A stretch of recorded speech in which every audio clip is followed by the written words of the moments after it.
Hello friends, how are you? So today we will discuss about apoptosis. What is apoptosis? Apoptosis is programmed cell death. इसमें cell अपनी suicide करता है खुद से. तो आज हम जो टॉपिक्स डिस्कस करेंगे वो मैं आपको पहले बता देता हूँ. हम सबसे पहले इसमें डिस्कस करेंगे डेफिनेशन. सेकेंडली हम डिस्कस करेंगे कॉजेज, किन किन वजहों से अपॉप्टोसिस होती है. Third, we will discuss about morphological changes जो अपॉप्टोसिस में हमको मिलते हैं. And last, genes which are involve in apoptosis. So what is the definition of apoptosis? Apoptosis can be defined as programmed cell death. Cell अपनी मर्जी से अपने आप को जब किल करती है तो उसको हम बोलते हैं apoptosis. It is programmed cell death. But nowadays हम प्रोग्राम्ड सेल डेथ खाली अपॉप्टोसिस के लिए टर्म यूज नहीं करते हैं. It is also use for another term which is called as necroptosis. ठीक है ना. तो नेक्रोप्टोसिस भी kind of program cell death है, लेकिन उसमें जो सेल डेथ होती है that is because of necrosis, not because of apoptosis. So definition के बाद में मेन चीज है causes. What are the causes of apoptosis? There are two types of causes. One is physiological cause and second one is pathological causes. So हम physiological causes की अगर बात करें तो फिजियोलॉजिकल कॉजेज में क्या क्या ऐसी लाइफ में हमारे चीज़ें होती हैं जिसमें हमें अपॉप्टोसिस देखने को मिलती है. नंबर वन सबसे इंपॉर्टेंट है एम्ब्रियोजेनेसिस.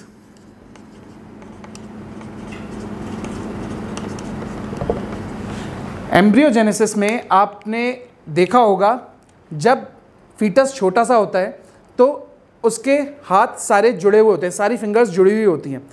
सो फिंगर्स जब बच्चा न्यूबॉर्न बेबी जब आता है तो सारी फिंगर्स अलग अलग होती हैं. सो ये अलग कैसे हुई हैं? It is due to apoptosis. So embryogenesis में, ऑर्गेनोजेनेसिस, हर चीज़ में हमारे अपॉप्टोसिस मिलती है. तभी वो नई सेल्स आती हैं, उन पुरानी सेल्स को रिप्लेस करती हैं.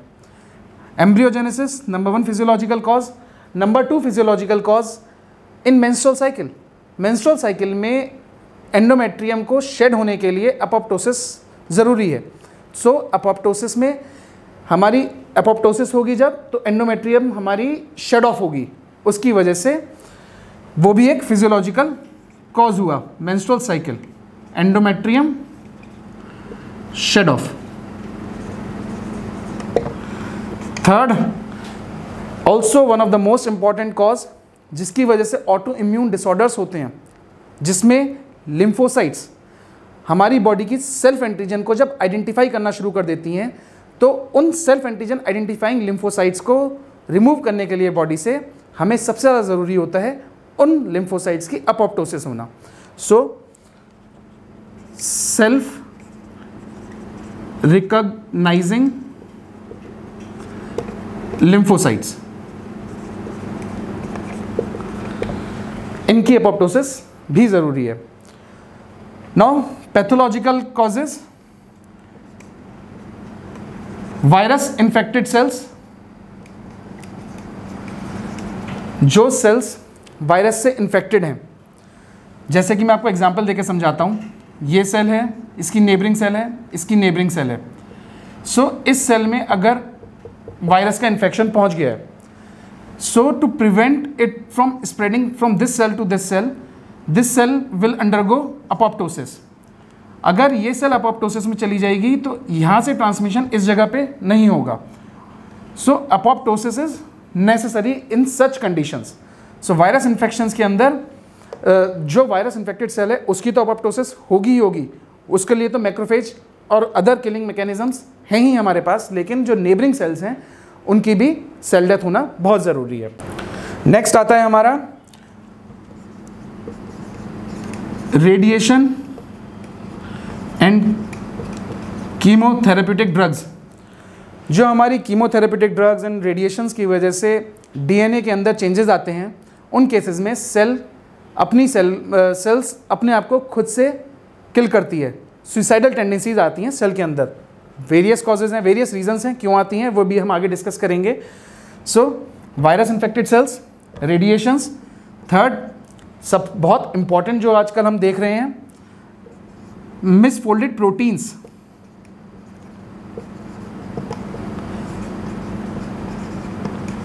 Like in Alzheimer's disease, prions, Creutzfeldt Jakob disease जिसे हम कहते हैं। सो मिसफोल्डेड प्रोटीन्स अगर सेल्स के अंदर एक्यूमुलेट होना शुरू हो जाएंगी, सो उन केसेस में भी cell will undergo apoptosis. So these are some basic examples या कॉजेज कह सकते हैं जिनमें हमें अपोप्टोसिस देखने को मिलती है। Now what are the morphological changes that we will see in apoptosis. बहुत ज़रूरी है जानने के लिए morphological changes. Number 1, there will be cell shrinkage.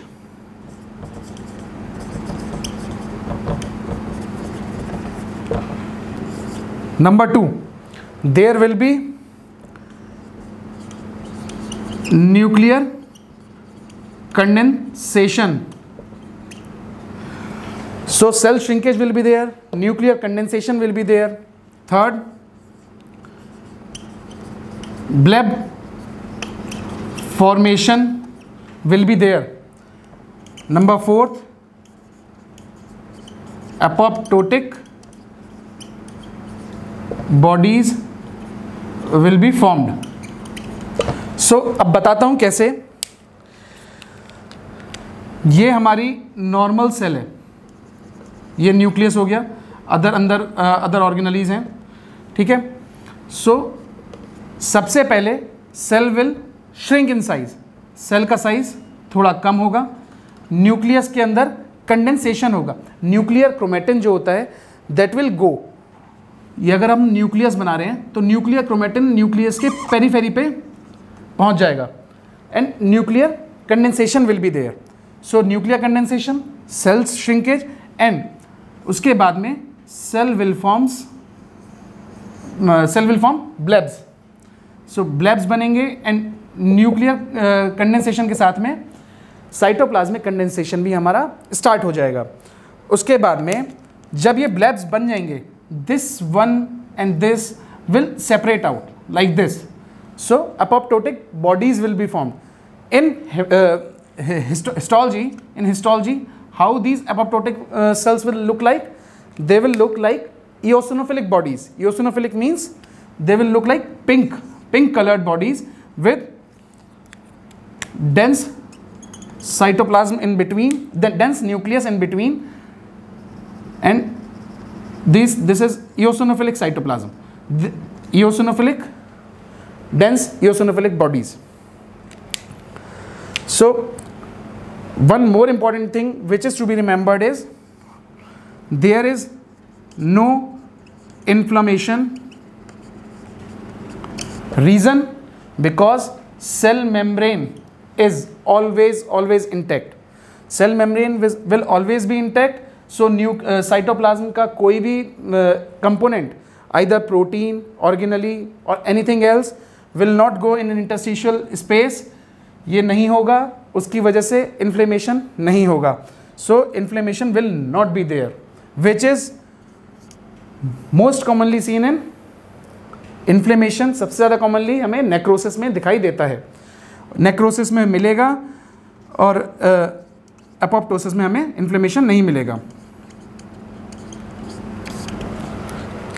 So now हमने डेफिनेशन पढ़ लिया है, कॉजेज देख लिए हैं, मॉर्फोलॉजिकल चेंजेस देख लिए हैं। अब हम बात करेंगे genes which are responsible for apoptosis. So genes which are involve, अब हम जीन्स के बारे में डिस्कस करते हैं। तो जीन्स की हमारी जो फैमिली है responsible for apoptosis, this is called as BCL2 family. BCL2 family में हमारे 3 मेजर कंपोनेंट्स हैं जिनको हम बोलेंगे number 1 anti apoptotic genes, pro apoptotic genes, third one are sensors. So आप लोग जानते हैं कि BCL2 जो फैमिली है, ये BCL2 इतना इम्पॉर्टेंट जीन है, इसकी वजह से बॉडी में कई सारे कार्सिनोमाज होते हैं, ल्यूकीमियाज होते हैं, जैसे आपने नाम सुना होगा Burkitt's lymphoma, B cell lymphomas. So BCL2 is responsible for many leukemias, इसलिए ये बहुत इम्पॉर्टेंट फैमिली है जीन्स की जो रिस्पॉन्सिबल है अपोप्टोसिस के लिए। सो एंटी अपोप्टोटिक जीन्स जो हम बता सकते हैं आपको वो हैं anti apoptotic. Anti apoptotic means life को लंबा करना है, मतलब अपोप्टोसिस को होने नहीं देना है, सेल की डेथ नहीं होने देनी है। सो हम इसको याद करने का सबसे अच्छा तरीका है BCL2, MCL1, BCLXL। अब देखेंगे आप इनमें सब में L आ रहा है ना, तो ये L फॉर लाइफ, तो लॉन्गिटिविटी के लिए ये जीन्स रेस्पॉन्सिबल हैं। अब ये कैसे काम करते हैं मैं वो भी बताऊंगा आपको आगे। प्रो अपोप्टोटिक जीन्स हमारे पास 2 हैं, Bax and Bak, these are 2 pro apoptotic genes. Sensors की बात करते हैं। सेंसर्स जो रेस्पॉन्सिबल हैं किनका एक्टिवेशन होना है, sensors will decide anti apoptotic gene activate होंगे या प्रो अपोप्टोटिक जीन्स एक्टिवेट होंगे। सेल है, सेल के ऊपर कोई इंजरी हुई, इंजरी ज़्यादा हार्मफुल है कि सेल को अब डेथ में जाना है या फिर सेल को सर्वाइव करना है, that will be decided by sensors. Sensors बताएंगे कि एंटी अपोप्टोटिक जीन आप रेडी हो जाओ या प्रो अपोप्टोटिक जीन आप रेडी हो जाओ। सो सेंसर्स कौन है, Bim, Bid, Bad, Noxa, Puma. आसान तरीका है, Bim, Bid, Bad, Noxa, Puma. ठीक है, तो Bim, Bid, Bad, Noxa, Puma. So sensors, pro apoptotic gene and anti apoptotic genes. अब ये कैसे काम करते हैं मैं आपको दिखा देता हूं। ये हम बनाते हैं mitochondria.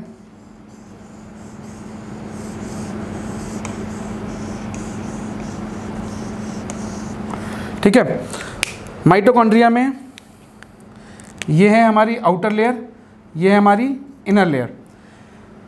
In between outer and inner layer there are some proteins जिनके लीकेज की वजह से अपोप्टोसिस होती है due to activation of caspases. Caspases are the major proteins which are responsible for apoptosis. उसके बारे में हम अभी बात करेंगे। So inner, outer membrane and inner membrane, ये जो जीन्स हैं BCL2 फैमिली जीन्स हैं, लाइक सेंसर्स वाले, pro apoptotic and anti apoptotic jeans, इनके जो प्रोटीन्स, जीन्स से ही हमारे प्रोटीन्स बनते हैं। सो जीन्स से जो प्रोटीन्स बनेंगे वो इन मेम्ब्रेन्स के बीच में रहेंगे। सो सारे प्रोटीन्स जमा हैं। अब सेंसर्स बताएगा कि भाई हमें प्रो अपोप्टोटिक चाहिए या एंटी अपोप्टोटिक चाहिए। अगर हमारे को प्रो अपोप्टोटिक का इंडिकेशन मिल गया है तो यहाँ से प्रो अपोप्टोटिक जीन्स जैसे कि Bax and Bak, they will secrete cytochrome C। आप लोग जानते हैं cellular respiration, mitochondrial respiration, anaerobic cycle के लिए cytochrome C is responsible. So cytochrome C के निकलने के बाद cell will induce apoptosis by activating initiator caspases। उसके बाद में executioner caspase एक्टिवेट होते हैं and then after executioner caspase certain enzymes like endonucleases that will act on nucleus of the cell and phospholipases and other enzymes that will lyse the cell, cytoplasmic matter। सो उसके बाद में हमारी apoptotic bodies बनेंगी and apoptotic bodies के बाद में phagocytosis हो जाएगी। सो अपोप्टोसिस हमारी दो मेथड से होती है। पहला इंट्रिंसिक पाथवे, जिसका हम दूसरा नाम देते हैं mitochondrial pathway. Second pathway is extrinsic pathway, इसका दूसरा नाम क्या है? डेथ डोमेन पाथवे, या फिर सीधे हम बोलते हैं death pathway. So intrinsic pathway and extrinsic pathway ये हम अपनी नेक्स्ट वीडियो में आपको बताएंगे। So thank you so much, मिलते हैं अपनी नेक्स्ट वीडियो में। लाइक करें, शेयर करें एंड सब्सक्राइब करें। Thank you so much.